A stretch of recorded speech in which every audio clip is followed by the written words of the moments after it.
الحمد لله رب العالمين والصلاة والسلام على سيد الأنبياء والمرسلين.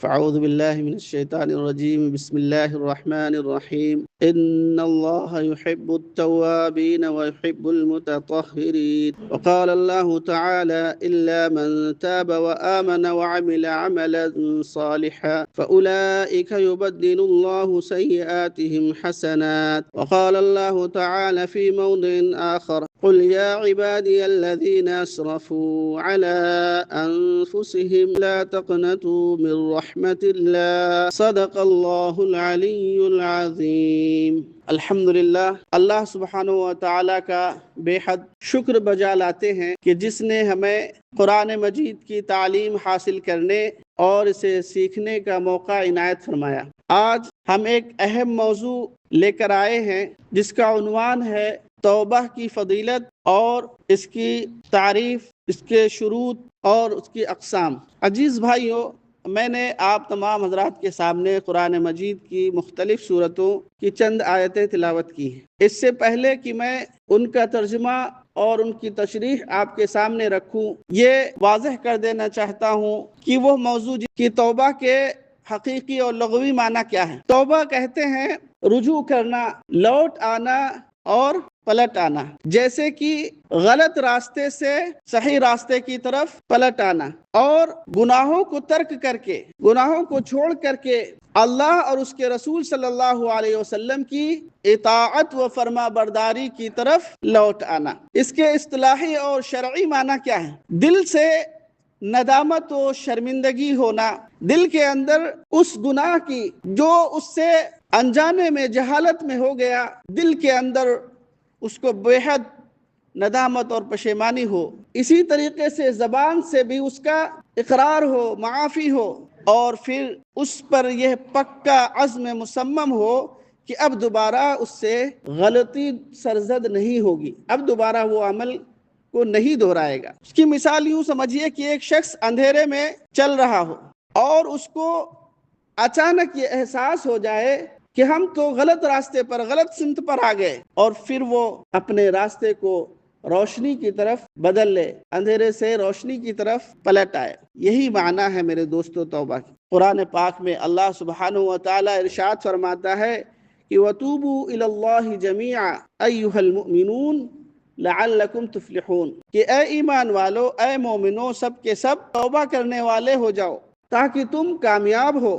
آئیے میرے دوستو، اب ہم جانتے ہیں کہ توبہ کی کیا اقسام ہے، اس کے شرائط کیا ہیں، تاکہ بات مکمل ہو جائے اور تصویر جو ہے ہمارے ذہنوں میں واضح ہو جائے۔ ایک قسم ہے توبہ کی عن المعاصی، یعنی گناہوں سے توبہ۔ اب یہ گناہ خواہ ہمارے صغیرہ گناہ ہوں یا پھر کبیرہ گناہ ہوں، چھوٹے گناہ ہوں یا پھر بڑے بڑے گناہ ہوں، جیسے کہ جھوٹ بولنا، چوری کرنا، غیبت کرنا، بدنگاہی کرنا، اس طرح سے سود کا کاروبار کرنا، اور بھی بہت سارے دیگر گناہ ہیں۔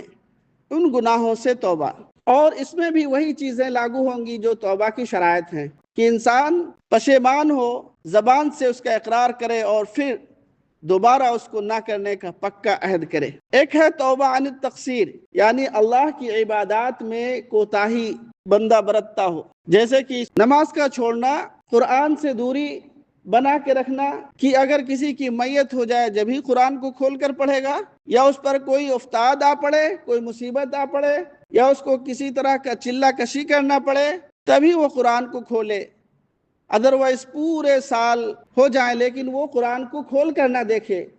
اس طرح سے قرآن سے دوری بنا کے رکھنا، ذکر نہ کرنا، ان تمام طرح کی چیزوں سے رجوع کرنا ہے۔ ایک ہے توبہ عن الغفلہ، یعنی غفلت سے توبہ، اللہ کو یاد نہ کرنا، دل کا دنیا میں مگن ہو جانا اور دین سے بے فکری، یہ ہے وہ غفلت جس سے بھی توبہ ضروری ہے۔ اور ایک ہے توبہ عن الشرک، شرک سے توبہ، اللہ تعالیٰ کے ساتھ کسی کو شریک ٹھہرانا یہ بہت بڑا ظلم ہے، بہت بڑا گناہ ہے، اس سے توبہ لازمی ہے اور یہ ایمان کی بنیادی شرط ہے۔ اب جیسا کہ توبہ کی شرائط کے بارے میں بتلایا جا چکا کہ الاقلاع عن الذنب، کہ گناہ کو فوری طور پر فوراً چھوڑ دے، کہ اب اس کو گناہ نہیں کرنا ہے، جس گناہ سے اس نے توبہ کیا ہے اس کو جاری نہیں رکھنا ہے، اب اسے ترک کر دینا ہے۔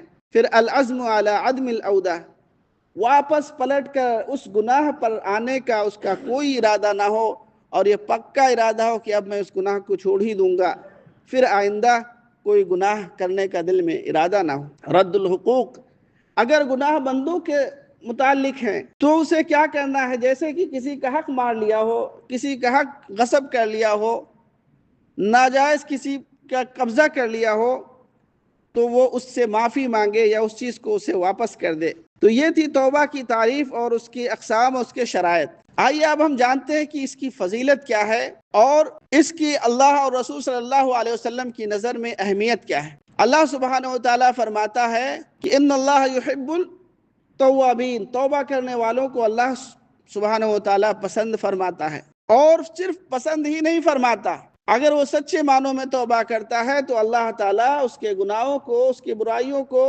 نیکیوں میں بدل دیتے ہیں۔ الا من تاب، جس نے توبہ کیا اور ایمان لایا اور عمل صالح کیا، فاولئک یبدل اللہ تعالیٰ اس کے گناہوں کو نیکیوں میں بدل دیتے ہیں۔ میرے محترم بھائیوں اور دوستو، اللہ کی رحمت بہت ہی وسیع ہے۔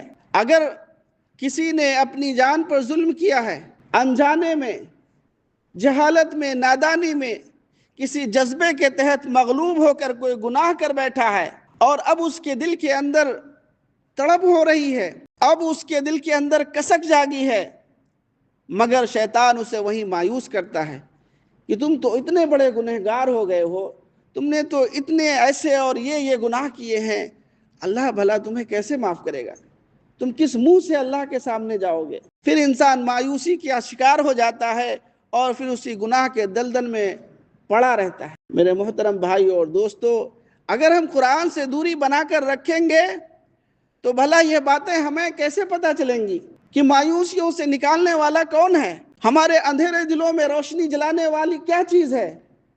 جی ہاں میرے بھائیوں، یہی وہ قرآن ہے۔ اللہ فرماتا ہے کہ قل یا عبادی الذین، اے میرے بندو، آپ صلی اللہ علیہ وسلم سے اللہ فرماتا ہے کہ میرے بندوں سے کہہ دیجئے، الذین اسرفوا، جنہوں نے اپنی جانوں پر ظلم کیا ہے، زیادتی کی ہے، لا تقنطوا، اللہ کی رحمت سے مایوس مت ہو، اللہ تمہارے سارے گناہوں کو بخش دینے پر قادر ہے۔ آئیے اب ہم جانتے ہیں کہ حدیث میں اللہ کے رسول صلی اللہ علیہ وسلم نے اس توبہ کے بارے میں کیا فرمایا۔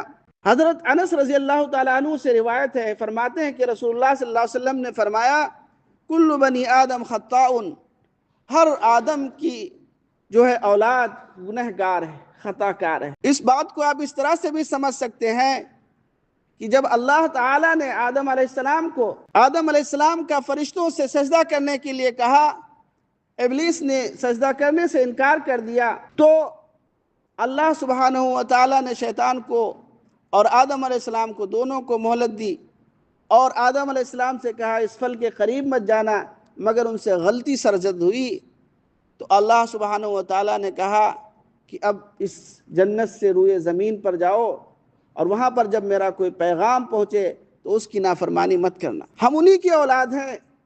اللہ سبحانہ و تعالیٰ اسی بات کی طرف اشارہ کر کے فرماتا ہے کہ ہر آدم کی اولاد خطا کار ہے، اور سب سے بہترین خطا کار اللہ کے نزدیک وہ ہے جو گناہ کرنے کے بعد فوراً توبہ کرے، فوراً رجوع کرے، فوراً اس کے دل کے اندر کوتاہی ہو، کسی کے ساتھ ناانصافی ہو گئی، کسی کے ساتھ دلجوئی ہو گئی، دل شکنی ہو گئی، کسی کا دل توڑ دیا، کسی کا حق مار لیا، ایسے ہی اور بھی دیگر گناہ ہیں، تو اس کو فوراً اللہ کی طرف پلٹ آنا چاہیے۔ اللہ سبحانہ و تعالیٰ ایسے توبہ کرنے والے سے خوش ہوتا ہے، اور اللہ سبحانہ و تعالیٰ اس بندے کی توبہ پر اس طرح سے خوش ہوتا ہے جیسے کہ اس چرواہے کی کہ جس کا ساز و سامان کسی اونٹ پر لدا ہوا ہو اور وہ گم ہو جائے صحرا میں، اور جب واپس پلٹ کر آئے تو کس قدر وہ خوش ہوتا ہے۔ پھر یہی نہیں، اللہ سبحانہ و تعالیٰ توبہ کرنے والے کو بالکل ویسے ہی کر دیتا ہے جیسے کہ اس نے کوئی گناہ ہی نہ کیا ہو۔ التائب من الذنب کمن لا ذنب لہ، کہ گناہ کرنے والا ایسے ہو جاتا ہے جیسے کہ اس نے کوئی گناہ ہی نہ کیا ہو۔ اب میرے بھائیوں اور دوستوں، قرآن مجید کی ایک آیت اور لے کر کے ہم اپنی بات کو ختم کرنا چاہیں گے کہ جب یہ توبہ کی اتنی بڑی اہمیت ہے اور اس توبہ سے بندہ کیسے صاف ہو جاتا ہے گناہوں سے، تو پھر اس توبہ کی قبولیت کو بھی جان لینا چاہیے کہ اللہ تعالیٰ توبہ کب قبول فرماتا ہے، اس کی بھی کوئی حد اور لمٹ ہوتی ہے۔ اللہ سبحانہ و تعالیٰ فرماتے ہیں کہ اللہ انہی لوگوں کی توبہ قبول فرماتا ہے جو نادانی سے بری حرکت کر بیٹھتے ہیں پھر جلد ہی توبہ کر لیتے ہیں۔ ایسے لوگوں کی اللہ تعالیٰ توبہ قبول فرماتا ہے اور وہ سب کچھ جانتا اور حکمت والا ہے۔ اور ایسے لوگوں کی توبہ قبول نہیں ہوتی جو تمام عمر، ساری عمر برے کام کرتے رہتے، یہاں تک کہ جب ان میں سے کسی کی موت کا وقت آ جائے تو کہنے لگے کہ اب میں توبہ کرتا ہوں، اور نہ ان کی توبہ قبول ہوتی ہے۔ جو کفر کی حالت میں مر جائیں، ایسے لوگوں کے لیے ہم نے دردناک عذاب تیار کر رکھا ہے۔ تو میرے محترم بھائیو اور دوستو، جان لیجئے کہ اپنے برے اعمال پر اڑے رہنا یہ توبہ کی قبولیت کی جو ہے منافی ہے۔ اسی طریقے سے آخری بات ایک حدیث سے میں ختم کرنا چاہوں گا۔ سیدنا ابن عمر رضی اللہ تعالیٰ عنہ بیان فرماتے ہیں کہ رسول اللہ صلی اللہ علیہ وسلم نے فرمایا، ان اللہ یقبل توبۃ العبد ما لم یغرغر۔ اللہ سبحانہ و تعالیٰ کے ہاں توبہ کے دروازے اس وقت تک کھلے ہیں جب تک کہ بندہ کی روح قبض ہو رہی ہو اور اس کی روح حلق میں اٹک گئی ہو۔ اس سے بڑھ کر کے اور کیا بات ہو سکتی ہے؟ تو آئیے میرے محترم بھائی اور دوستو، آج کے اس درس قرآن سے یہ سبق لے کر کے جائیں کہ ہم اپنے تمام عمر یہ کوشش کرتے رہیں گے کہ اگر ہم سے کوئی غلطی سرزد ہو جائے تو فوراً اللہ سے توبہ کر لیں گے اور دوبارہ اس غلطی کی طرف پلٹ کر نہیں آئیں گے۔ اللہ سبحانہ و تعالی ہمیں توبہ کرنے کی توفیق نصیب عطا فرمائے اور اچھے اعمال کرنے کی توفیق نصیب عطا فرمائے، اور غلطی ہو جانے پر اس کی طرف پلٹ آنے اور رجوع کرنے کی توفیق نصیب عطا فرمائے۔ سبحان ربک رب العزت عما یصفون وسلام علی المرسلین والحمد للہ رب العالمین۔